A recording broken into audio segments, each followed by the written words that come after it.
여러분 안녕하십니까? 재판 분할로 요구된 금액이 현금 2조 원.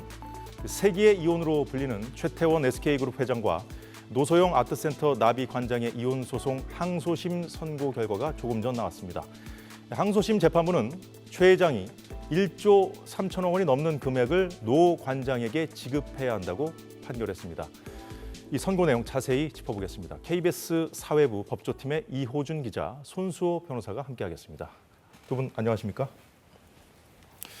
네, 이호준 기자. 지금까지 막 취재를 하다가 지금 막 스튜디오에 들어왔는데 네.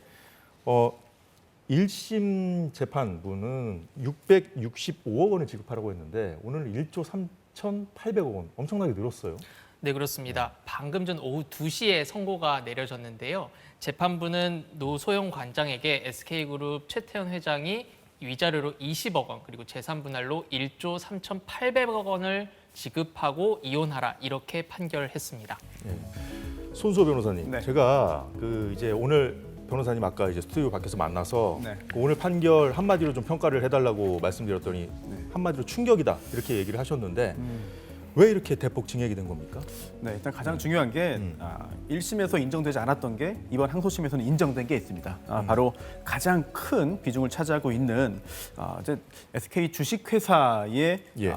주식, 최태원 회장이 보유하고 있는 주식을 재산 분할 대상으로 삼을 것이냐 아니면 삼지 않을 것이냐, 이 부분에 대해서 1심과 2심의 판단이 달라졌기 때문에 결국은 어마어마한 액수의 재산 분할 판결이 선고된 거죠. 자, 이호준 기자가 지난주에 보도했죠? 네, 그렇습니다. 노태우 전 대통령 정부 당시에 이제 SK 자금으로 비자금 일부를 뭐 이렇게 보냈다 뭐 이런 내용이었잖아요. 그 비자금이 얼마였죠, 그게? 저희가 취재한 바에 따르면은 1990년대 노소영 관장 가족 측이 최태원 회장 가족 측에게 총 343억 원을 전달했다, 이렇게 주장을 했는데 그 예. 부분이 대부분 인용이 된 걸로 보입니다. 아, 그래요? 그 선친인 노태우 전 대통령이 최태원 회장 선친인 최종현 선대 회장에게 300억 원, 그다음에 최태원 회장에게 32억 원, 그리고 노소영 관장이 최태원 회장에게 결혼지참금으로 준 10억 원 등입니다. 자, 그렇다면 이 두 사람의 이혼 소송의 핵심이 이 재산 분할 문제인데 재산 형성, 그러니까 최태원 회장이 재산이 한 5조 원 정도 된다고 하죠. 지금 추정치가. 이 재산 형성에 노 관장이 얼마나 기여했느냐 이 여부였는데 그 부분에 있어서 이 노 관장 측에서 꺼내 들었던 것이 이호준 기자가 보도했던 그 노태우 전 대통령 비자금. 근데 이게 재산 형성, 이게 SK 오늘날의 SK가 있기까지 좀 기여를 했다고 인정을 한 건가요, 그러면 재판부가? 네, 명시적으로 기여가 있었다, 이렇게 밝혔습니다. 재판부는 노태우 전 대통령이 SK그룹의 방패막, 보호막 역할을 했다고 아예 명시적으로 언급을 했습니다. 그렇군요. 예. 자, 손수호 변호사님 어떻게 네. 보십니까, 이 부분? 이혼 소송에서 재산 분할은 상당히 논란이 되고 있는 그게 그런 핵심이잖아요. 사건인데, 네. 특히 이 사건의 경우에도 규모가 워낙 크니까요. 네. 그런데 좀 나눠서 볼 필요가 있습니다. 우선 첫 번째는 이혼에 따른 재산 분할이 인정되려면 일단 재산 분할 대상이 무엇인지부터 봐야 돼요. 예. 그래서 어느 부분은 분할 대상이고 또한 어떤 부분은 분할 대상이 아니다. 이거를 가리는 것이 가장 중요하고요. 가장 우선이 되겠고요. 또한 두 번째로 분할 대상 재산이 있다면 과연 어떤 비율로 나눌 것이냐. 예. 이런 기여도에 따라서 이제 나눠지거든요. 이런 두 단계에 걸쳐서 작업을 진행을 해야 되는데 지난 1심에서는 물론 재산 분할 액수 665억 원이 어마어마한 액수지만 그렇죠. 이제 노소영 관장 측이 청구한 규모에 비하면은 상당히 미미했거든요. 처음에 청구한 금액이 얼마였죠? 1조 원대 주식이었습니다. 처음에는 1조 원대 주식을 달라고 청구를 했었는데 네. 2심 판결에서 현금 665억 원을 지급하라 이렇게 판결을 그렇습니다. 내렸다는 거군요. 그러다 보니까 노소영 관장도 1심 판결 선고 후에 언론 인터뷰를 통해서 1.2% 정도밖에 인정 안 됐다라는 예. 언급을 하기도 했는데요. 그런데 그 후에 이번에 그 항소심에서는 이 SK 주식회사 주식까지 전부 다 이제 분할 대상 재산으로 포함이 된 거고요. 그렇게 분할 대상 재산이라고 판단함에 있어서 양측의 격렬한 여러 가지 그 공방이 이어졌습니다. 네. 그리고 아직 판결문을 보지 못했지만 법정에서 재판장이 낭독한 판결 이유를 종합해 보면 이번 소송에서는 1심과 달리 노소영 관장 측의 주장이 상당 부분 인정이 됐거든요. 네. 그런데 그 내용 자체가 과연 증거가 어느 정도로 명확하게 제출돼가지고 판사가 심증을 형성한 것인지 예. 이 부분을 보아야만 앞으로 혹시 있을지 모르는 상고심에서의 판단도 좀 추측할 수 있을 것 같은데 아직 그 부분이 어느 정도로 강력하게 증거가 있는지 여부는 약간 미지수이긴 한 것 같습니다. 자, 이호준 기자. 네. 1심 재판 결과 665억 원 현금 지급하라는 판결을 사실상 노소영 관장 측에 좀 패했다 이런 평가를 받았었잖아요. 네, 사실상 패소입니다. 패소죠. 근데 그 이후에 노소영 관장이 항소를 하면서 그 재산 분할 금액으로 요구한 금액이 대폭 늘렸죠. 2조 원으로. 네, 그렇게 된 그렇습니다. 거죠. 예, 그렇습니다. 그리고 철저하게 증거들과 법정 다툼을 치열하게 이어간 것으로 알려졌습니다. 어떤 다툼을 한 거죠? 노태우 전 대통령의 비자금을 증명하기 위해서 예. 메모라든지 비자금을 전달하고 영수증조로 받은 약속어음도 재판부에 제출한 것으로 전해졌거든요. 네네. 그러니까 비자금이기 때문에 구체적으로 입증은 어렵지만 관련한 간접 증거를 최대한 제출한 걸로 알려졌습니다. 자, 1심 재판부는 최태원 회장의 SK그룹 주식 지금 이 부분에 대해서 지금 재산 분할이 이루어지는 거죠. 네, 이루어진다면. 그런데 모두 그 SK 선대 회장에게서 받은 특유 재산이라 분할 대상이 아니라고 1심 재판부는 판단을 했었는데 자, 주식도 분할 대상이라고 이번에는 봤단 말이에요. 왜 그런 겁니까? 기여가 있었다라고 포괄적으로 인정을 해줬기 때문입니다. 선친인 노태우 전 대통령이 SK그룹이 성장을 하는데 이동통신 사업, 지금의 SK텔레콤을 사업을 영위하는데 방패막, 보호막이 됐다고 이렇게 명시적으로 얘기를 했거든요. 오늘 판결문에 그렇게 명시되어 있다는 건가요? 오늘 판결에서 재판부가 직접 언급한 내용입니다. 언급했다? 예, 아직 판결문은 아직 저희가 보지 못하고 그리고 이혼 소송이기 때문에 판결문이 비공개입니다. 예. 이 재산 분할 예. 관련해서 이 특유재산 부분이 항상 가장 중요한 쟁점이 됩니다. 그런데 1심 판결 당시에 재판부는 특유재산이고 또한 재산분할 대상이 아니라고 봤는데요. 당시 최태원 회장 측의 주장은 그 주식은 문제의 주식은 선친으로부터 증여를 받았거나 네. 아니면은 또 상속받은 것이기 때문에 이거는 분할 대상이 아니다라고 주장을 했고요. 여기에 대해서 노소영 관장 측은 설령 특유재산이라 하더라도 재산의 형성이나 또는 예. 유지 관리에 노태우 관장이 내조 등을 통해서 적극적으로 기여했기 때문에 이거는 설령 특유재산이다 하더라도 재산 분할 대상인 것이다라고 주장을 했거든요. 1심에서는 이 부분에 대해서 최태원 회장 측의 주장을 받아들였고 이번 항소심에서는 노소영 관장 측의 주장을 받아들였는데 또 하나 굉장히 중요한 부분은 이렇게 막대한 재산을 가지고 있는 예. 부부의 이혼과 관련해서 어떻게 나누어 볼 것인가입니다. 왜냐하면 일반적인 평범한 소송의 경우에 이런 그 기여도를 정해가지고 재산을 나누게 되잖아요. 그런데 이런 경우 그러한 법리와 논리를 그대로 일관한다면 액수 자체가 너무 커집니다. 그래서 주로 이런 해외의 경우에도 좀 나눠서 봐야 된다. 사업을 통해서 예. 일군 이런 부는 좀 나눠야 되는 거 아니냐, 또는 다른 기준 적용해야 되는 게 아니냐 이런 주장을 하는 경우들이 있고요. 그 부분도 향후에 이제 공방이 계속 이루어질 수 있을까요? 제가 알기로는 이번 소송에서도 이미 최태원 회장 측은 그런 유사한 주장을 한 것으로 알고 있고요. 그러니까요. 여기에 예. 대해서는 또 노소영 관장 측이 반박을 했고 예. 이번 항소심에서는 노소영 관장 측의 주장을 인정한 것이죠. 그러면 그 부분은 일단락됐다고 봐야 될까 이번 판결로? 2심 재판부는 선고한 내용 중에 부부 공동 재산으로 인정해야 된다 이렇게 못 박았습니다. 그렇군요. 자, 그러면 지금 앞으로 돌아가서 지금 너무 오래전에 이제 현금, 비자금이라는 게 현금이 오갔을 거 아니에요. 근데 네, 이제 어떻게 증명이 될 것인가 그것이 이제 쟁점이었는데 오늘 판결 문은 아직 보지 못했습니다만 이런 판결이 나왔다는 것은 그 증거 능력이 어느 정도 좀 인정됐다고 봐야 되는 것인지. 왜냐하면 2조 원을 요구했는데 그보다는 적은 액수잖아요. 그래서 그거는 좀 어떻게 봐야 될까요? 재산 분할 비율이 좀 조정이 돼서 65% 최태원 회장 몫이고 35%가 노소영 관장 몫이었거든요.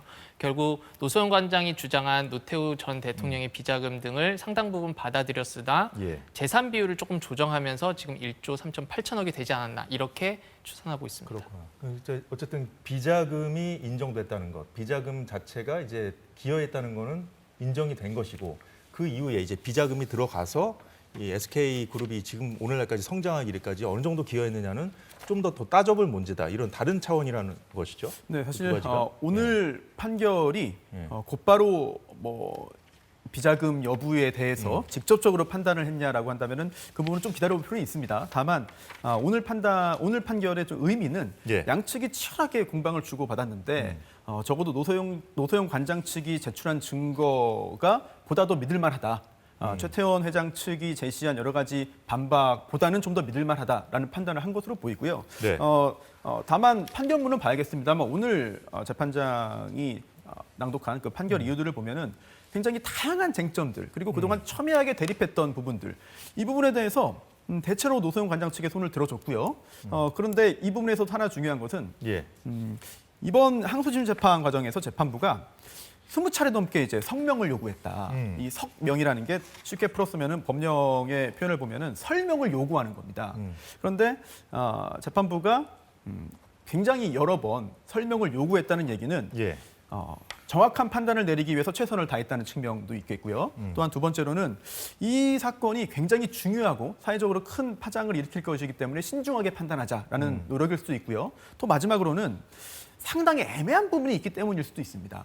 즉, 그게 뭐죠? 예, 사실 아주 오래전에 비자금 관련된 얘기들은 증거가 그렇게 뚜렷하게 남아있지 않았을 것 같아요.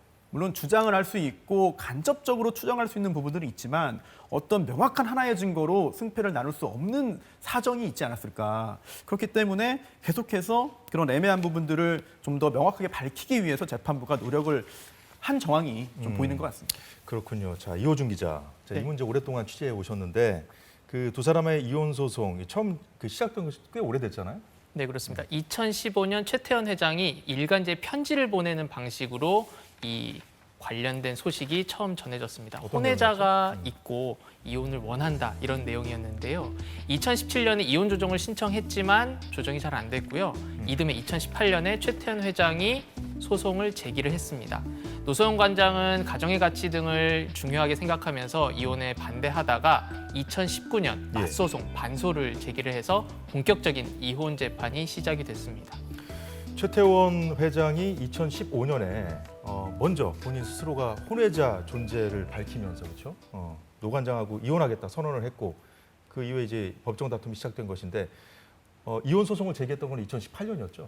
네, 그렇습니다. 예, 그리고 나서 이제 그때 이제 그 직후에는 노 관장이 이혼을 거부하다가 그 이듬해 2019년 12월에 재산 분할을 요구하면서 이제 소송을 시작을 한 거거든요. 그렇습니다. 뭐 각각의 사정이 다 있고 모든 이혼 소송이 다 다르지만 한 측이 이혼을 원하고 또 상대방이 원치 않는 경우에도 이렇게 몇 년 동안 소송이 진행되면은 이혼 자체에는 이제 동의하게 되는 경우들이 많습니다. 이 사건의 경우도 역시 마찬가지였고요. 소가 제기된 지 1년이 좀 넘어서 노소영 관장도 역시 나도 이혼을 원한다.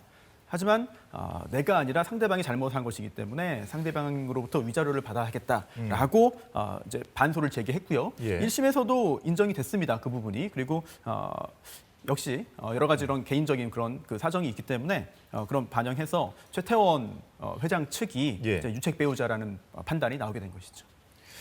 그 유책 배우자가 이제 최태원 회장이다라는 것을 이번에도 이제 인정을 하면서 그 1심 판결문에 나왔던 판결문은 쭉 뭐 재판장이 읽었다는 얘기가 있던데 이게 맞습니까? 이 내밀한 얘기가 공개가 됐습니다. 이 최태원 회장이 노소영 관장에게 편지를 보내서 예. 내가 김희영 TNC재단 이사장을 이혼하게 만들었다.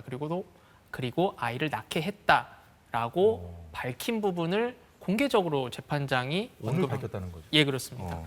그리고 왜? 이러한 충격으로 인해서 노소영 관장이 유방한 판정을 받았을 것이다. 이렇게 또 판단을 한 것도 구체적으로 얘기를 했습니다. 이 동거인에 대한 존재 그리고 저간 예. 사정 그리고 건강 기록까지 재판부가 공개적으로 이례적으로 언급한 것이죠. 자, 이례적으로 공개 언급을 했다고 지금 이호준 기자가 얘기해 줬는데 왜 그랬을까요? 자, 이 부분 사실 약간 의아한 부분도 있습니다. 왜냐하면 좀 처음 보는 상황인가 이런 거는 어때요?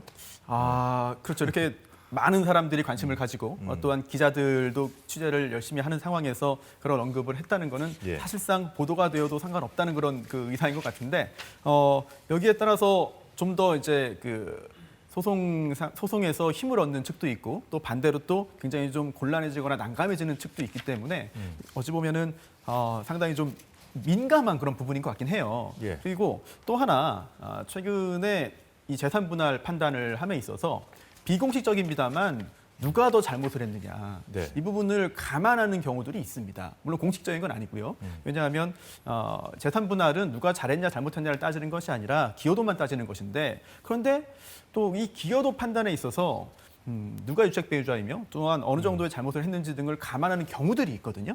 그래서 아마 이번 항소심 재판부의 어떤 이런 여러 가지 재판 진행이라든지 또는 오늘 판결 이후 설명 등은 그러한 부분들 역시 내포하고 있는 것이 아닌가라고 생각됩니다. 자, 이호준 기자. 네. 김희영 씨 맞죠? 김희영 씨. TNC 재단 이사장입니다. 그러니까 이제 동거녀. 동거인. 예. 동거인인데 이 부분을 상대로도 지금 그 노관장이 소송을 제기해서 지금 진행 중이죠. 네, 오늘 판결이 영향을 미칠까요? 이 소송은? 글쎄요, 이제 재판부가 다르다 보니까 뭐 판결에 영향이 있다 없다 섣불리 말씀드리기는 어려운데요.